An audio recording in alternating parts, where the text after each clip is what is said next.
Assalamualaikum. Apa kabar teman-teman semuanya? Yang jelas dalam keadaan baik ya. Mari kita simak informasi sebagai berikut. Pendataan honorer bukan untuk diangkat PNS. Ini solusi bagi non-ASN yang tak lolos seleksi.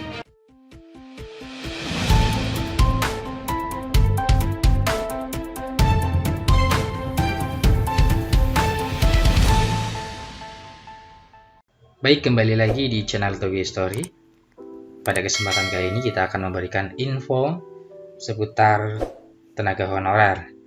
Nah, informasi ini kami kutip dari laman website ayobandung.com. Informasinya yaitu, pendataan honorer bukan untuk diangkat PNS. Ini solusi bagi non-ASN yang tak lolos seleksi. Nah, simak baik-baik ya. Lengkong ayobandung.com, pemerintah telah mengambil keputusan atau kebijakan untuk menghapus selain pegawai negeri sipil PNS dan pegawai pemerintah dengan perjanjian kerja P3K, di mana hal tersebut berarti menghapuskan tenaga honorer atau non-ASN yang ada di lingkungan instansi pemerintah baik pusat maupun daerah.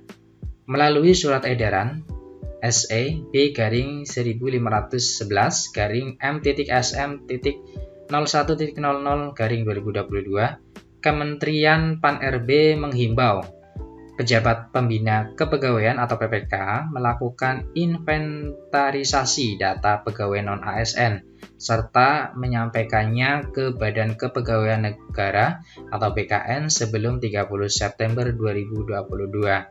Melalui surat edaran tersebut, Kemenpan RB juga menghimbau kepada pejabat pembina kepegawaian untuk mengikut sertakan tenaga non-ASN yang memenuhi syarat dalam seleksi calon PNS maupun P3K. Selain dua pilihan di atas, pemerintah juga memberikan opsi lain bagi pegawai non-ASN yang tidak lolos seleksi CPNS ataupun P3K untuk menjadi tenaga outsourcing jika instansi membutuhkan. Merujuk pada SE nomor B/M.SM.01.00/2022 disebutkan bahwa syarat tenaga honorer jadi P3K dan CPNS adalah sebagai berikut. 1. Berstatus pegawai honorer kategori 2 atau THK 2 yang terdaftar dalam database Badan Kepegawaian Negara dan pegawai non-ASN yang telah bekerja pada instansi pemerintah. 2. Mendapatkan honorium dengan mekanisme pembayaran langsung yang berasal dari APBN untuk instansi pusat dan APBD untuk instansi daerah dan bukan melalui mekanisme pengadaan barang dan jasa baik individu maupun pihak ketiga. Yang ketiga, diangkat paling rendah oleh pimpinan unit kerja. Yang keempat, telah bekerja paling singkat 1 tahun pada tanggal 31 Desember 2021. Yang kelima, berusia paling rendah 20 tahun dan paling tinggi 56 tahun pada 31 Desember 2021.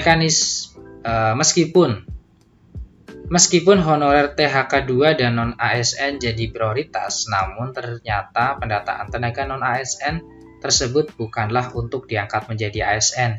Hal tersebut disampaikan langsung oleh Aba Subagja selaku Asisten Deputi Perancangan Jabatan dan Pengadaan Pegawai Kementerian Pan-RB dalam Rakor Penataan dan Pemetaan Tenaga Non-ASN yang digelar oleh BKD Provinsi Jawa Timur pada 22 Agustus 2022. Sebagaimana dilansir ayobandung.com dari Instagram BKD Jawa Timur, Aba Subagja menyatakan bahwa pendataan honorer dan non-ASN bukan untuk mengangkat tenaga non-ASN menjadi aparatur sipil negara.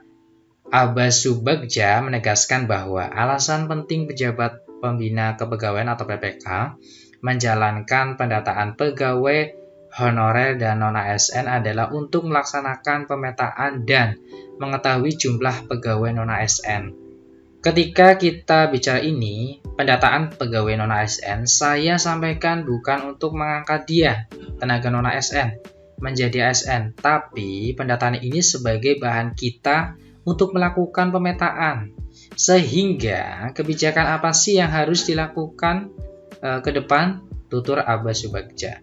Nah, demikian ulasan mengenai tenaga honorer THK2 dan pegawai non-ASN.